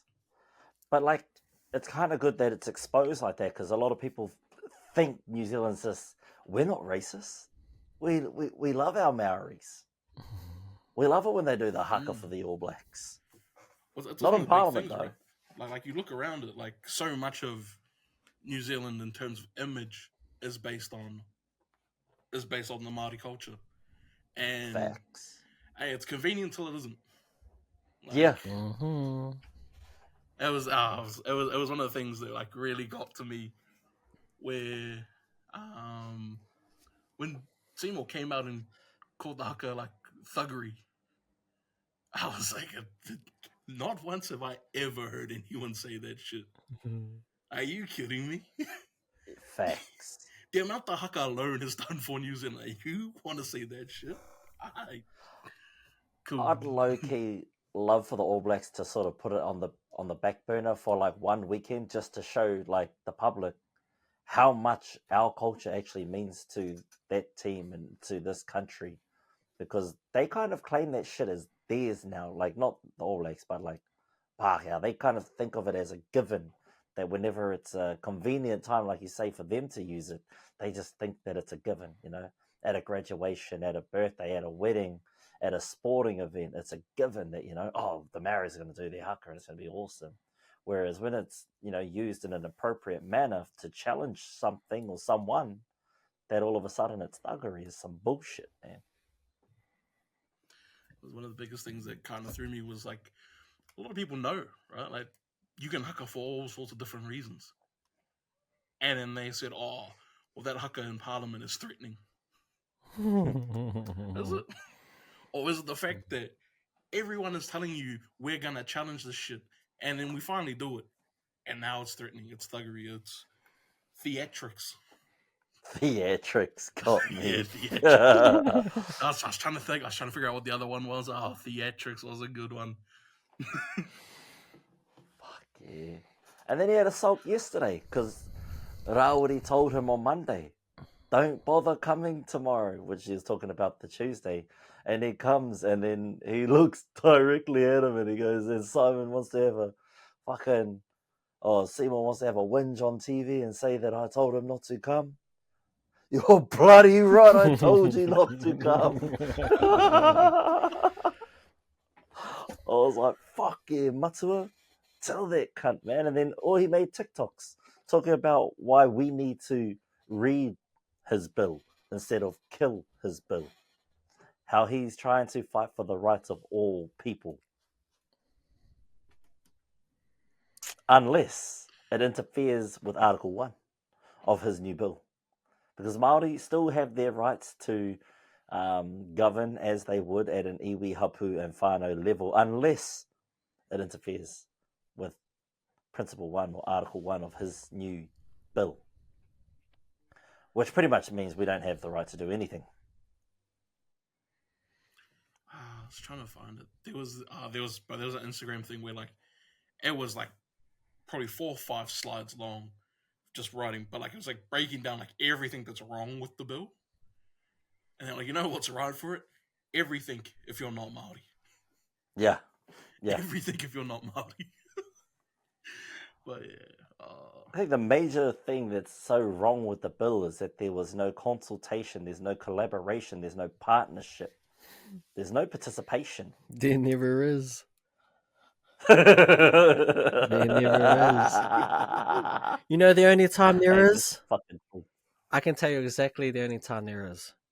The year before the election. Facts. It's the only time. When it's convenient. Yeah. When they want them Māori votes, it's the only time they'll come. But the minute the election's over, we got to focus on this first. Oh, we'll come to you later. It's always the last thing they hit, if they even get there, which they never do. But it's a priority. A year before the election, or the year of the election, top of the list. The minute that election happens, it just goes boom, boom, boom, back to the bottom. Got to give it to them, man. So true. They low-key, they know what they're doing. Got to give it to the white people. They're not dumb. They know how to play the game. But they've had years, hundreds of thousands of years of experience running governments, stealing land, lying to the people. We've only had, since 1840, realistically, when did Māori start getting a voice in government? Well, I'm pretty sure it wasn't until the 1900s. Yeah, I forget who the first Māori MP was. It wasn't Uppy, was it? I think it might have been. Yeah, I feel as though he's just more often than not the first for most things, right? In the political field.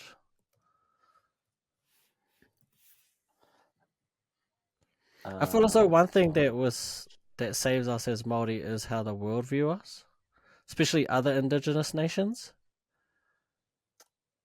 Just because, a lot of them look to us because we have the treaty. So they see the treaty and they're like, whoa, you have that? A lot of them don't have that, right? They don't get that privilege of having it.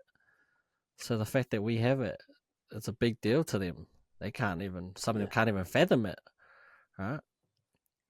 I just feel as though if they were to do anything, it would affect NZ's relationship with the world. Yeah, with the world.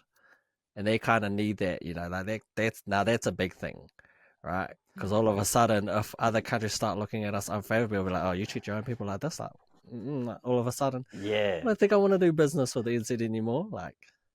Yeah. I don't know. They stab their own people in the back. Imagine us. We ain't even from there. I did see a TikToker. She's a lawyer.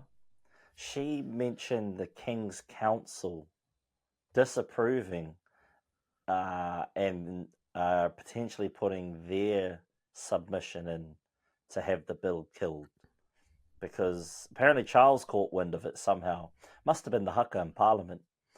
And in his eyes, the treaty is an agreement between the Crown, not the New Zealand government, the Crown and Māori. Not a treaty that can be redefined by a local, a national government. Not just the party national, but a nation's government. That's how the King views it. So the King's Council of New Zealand is putting through a submission to have the bill killed as well. Yeah, they know the importance of it.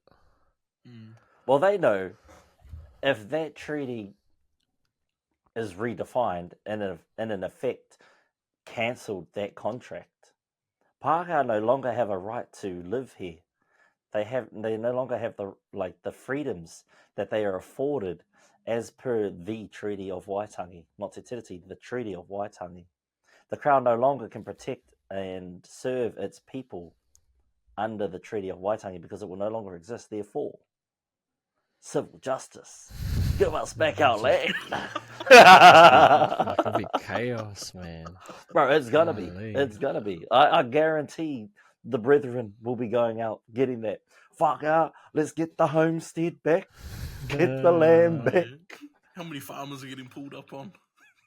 Bro, facts. However, be careful. Don't do that, whānau, because they all have guns. They crazy. They're unhinged. They're unhinged. They live on a farm with cows and shit. They got no friends, no social skills. Be careful. Or they're just good at rugby and shooting things. One thing I was going to say, if you are going to submit a submission though, Jan 7th is the cutoff. Jan 7th next year. Yeah, they don't vote on this till ages. I was just reading before. Like mid this year. Yeah, like mid next year. That's crazy. 6 months minimum. Everyone else is trying to get Luxon to bring it quicker, because he said if it's going to be dead in the water, then bring it forward. Oh, he doesn't won't. need to wait 6 months. Nah, he's spineless. He's got a backflip on it. I guarantee it. Yeah, there's a reason why there's such a big gap, but so it dies down, people forget about it and they can just slide it in. Yeah, like they do with most things. That's why, whānau, no matter where you are in the world, you can write your submission to support us. They'll try to figure out something else big enough that they can just throw out there to like make everyone, kind of, what is it, like make everyone look this way while the real move's happening over here. The first reading of it was supposed to be yesterday. They brought it forward to Thursday to avoid the Hikoi. Yep. That's right. And then, of course, Luxon was overseas, right? Yeah. See? Telling you, man, this white boy's smart. He knows what he's doing. The amount of comments who were like, oh, he knew this was going down. And yeah, he knew. He knew. He's not dumb. Yeah. You know? He doesn't want a bar of it because he knows the impact that we can make. And we're making an impact, whānau. So keep being Māori. And if you're not Māori, support your favourite Māori. Whether it's a singer or a friend. If you don't have any Māori friends, I don't know, go support a singer that's not Stan. I can't stand his runs and trills. He does too much. Who's this? Stan. How dare you? Go support a Māori singer like Maisie. She's wicked.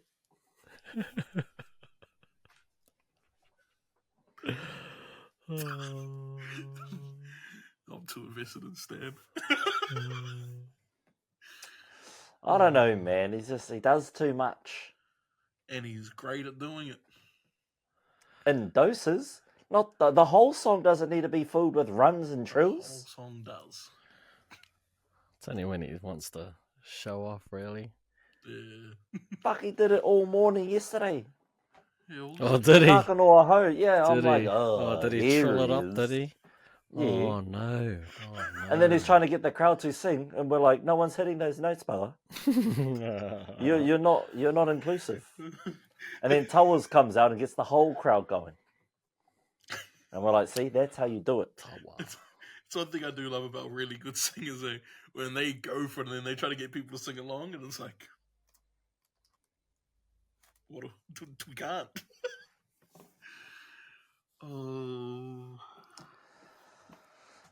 But that's that, whānau. We will continue to remind you for as long as we can to sign a petition to forward your submission. There are templates for the submission if you don't know what to write in the submission. But please, if you have time, do submit, because like with voting, what does my one submission do? It's not going to make a difference. It will make a difference. I guarantee it. If everyone that showed up yesterday at the Hikoi voted, we wouldn't have been at the Hikoi yesterday. We would have had a regular government. So everything you do does matter. You know, one punch doesn't knock someone out, but a repeated punch will knock someone else. So just keep showing up, keep jumping in the waka, keep doing these hikoi with us, whether it's online or in person. Your voice matters. So make it matter, make it count for the practice run. Because if they get rid of this treaty, there's no practice run, whānau. We won't have the right. They'll strip us of our right to have free speech as a Māori. That's what they're trying to do. So make sure, fill out the submission. If you're going to do it, don't swear. Don't include personal details because, what is it? They're published. Like if you submit, they're published. So don't be putting personal details in there. Like, unless you're one of the young girls that David Seymour was Snapchatting. Then air it out. On blast. Facts. On blast. Don't stray too far from the point because the committee can throw it out if it's too far from the point. Oh, yeah. And also... get AI to read over it. ChatGPT. Don't say anything that's defamatory or suppressed by an order of the New Zealand court because they can throw it out again. That's everything. Fuck that ball-head cunt and his mates. They're all definitely fucking getting thrown useless. Yeah. So, all right, whānau. Find vocabulary that the Pākehā can read out loud. Okay? That's what he's saying. Save the words we'd use at the pub, whānau. We can speak how we want at the pub. But just for this particular kaupapa, let's speak like a Pākehā. Can you write it in Te Reo Māori? You can. What about in Cantonese? Oh, that's not covered in this, but it says you can submit it to them. They will find a translator. Because we seen a group that were Asians standing with tangata whenua. That was their sign. So, you know, what if they want to write in their native tongue? Just trying to be inclusive for our Asian whānau that are rocking with us. They would have to find a translator for it. Yeah, and Irish. Can you write in Irish? We had these two Irish fellas that were they were hearty on the kaupapa.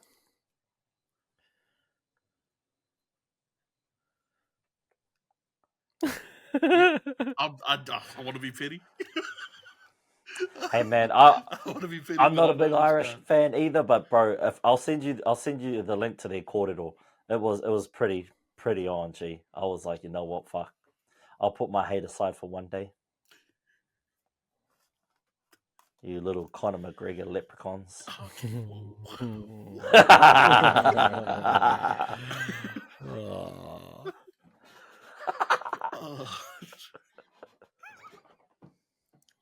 Let's get things wrapped up. Any last words you guys want to say before we get into the wrap up? I do, but it's about basketball. We'll save it for next week. We've already gone on for almost 2 hours. Give me 2 minutes. We're 9 minutes away from 2 hours. I don't want to edit 2 hours. 2 minutes on basketball, please. You're waffling 2 minutes or a regular 2 minutes? No, actual 2 minutes. All right, your time started a minute ago. Hey? You waffle. Cavs, guess what? Big fan. Maybe get the ball to Mobley in the fourth quarter, unlike what you did today. You had a chance to come back because he was playing unbelievable. And you said 13 or 45 from our backcourt? Yeah, let's keep spamming that shit. But I tell you, Mobley played the final 8 minutes, didn't touch the ball all but I think 3 times. 2 assists and an offensive rebound. That's what he touched in the half court. Just frustrated. Darius Garland, 2 of 13. You don't need to keep shooting, mate. Get the ball to Evan Mobley for my fantasy team, please. There it is. Fantasy team. I'm just saying, Evan Mobley there had such it a good is. game today. He had such a good first 3 quarters, and then Cleveland said, you got the game too close, brother. move over. Craig Porter Jr., George Niang, should they be shooting more than Evan Mobley in the fourth quarter? No. But yeah, that's it. Nice. It's been on my chest all day because You kept it under a minute. It went from 21 to 22, so not bad. Not bad. You got that out of the system. Well done to the Spurs. They beat OKC. I don't know if it was yesterday or today. it was today. Let's see. Well, there we go. Well done. Up the Spurs. Without all year, 8 Wemby. years. Yeah, I've seen that. Without 2 players. Yeah, it's making fantasy this week for me not good. No, Oh, no no Wemby Wemby. and no Chet. I've got no Wemby and and no no Chris Chet. Middleton. And You should rename your Porzingis. team to And all Paul shit. Zingis. I think You should Steph. name your team all shit. It's somehow I'm still winning currently 6-3-1. Who you We'll see facing? how long. I don't know. I forget his name. Well, anyway, let's wrap this up because I've got to edit this thing. Wrap it up. Thank you all so much, Whānau, for tuning in today. It has been an enjoyable one today. We're going off the cuff with a lot of it because there's no content. We're just making it up as we go. Next week, maybe we talk about the Yuka Championships. Who knows? Sam won't be winning. I will not be participating. He's not participating. He defaulted at the beginning. But no, yes, we appreciate all of you guys. And if you haven't yet, go and check out, read up as much as you can about Te Tiriti of Waitangi, the Treaty Principles Bill, what the importance of that activation was this past 9 days. And check in with your local Māori. See how they're doing, see what their take is, and make sure that they're enrolled to the Māori electorate. That's the most important thing, whānau. If you don't submit a submission, make sure you sign up on the Māori electorate. But that's all from me. Yeah. Firstly, shout out to 99 Dreams for making this all happen again. Go buy some merch if you need some. Please, Christmas is coming. I need some money. Christmas is coming. Use code full price for a 0% discount. For a 10% increase. for a little markup. But yeah, other than that, Jermaine Tanoa Brown was a big fan of you when you played. Congrats on the retirement. Yeah, other than that, Cleveland, get Mobley the ball, and cheers for watching. Over to you too. Yes, whānau. Bit of a different episode, like I already said. Thought we'd switch it up while we can during the off season. Hey, if you like it, let us know. Comment down below, give it a like, give us a follow, and if you want more of this sort of stuff or you're interested in it, we're more than happy to cover for it. And again, for those who want to be part of our community, more than welcome, because that's what we are. We're a community. So please join the practice run if you want. And again, as always, to those who have supported us from the beginning, we really do love support, both near and far. We really do appreciate it. But that is about it, whānau. We will see you when we see you. I don't know when they'll be. Might be next week. Might be the week after. But we'll still be around. Until then, whānau, as always, be safe. And as always, chur chur chur. Matawa.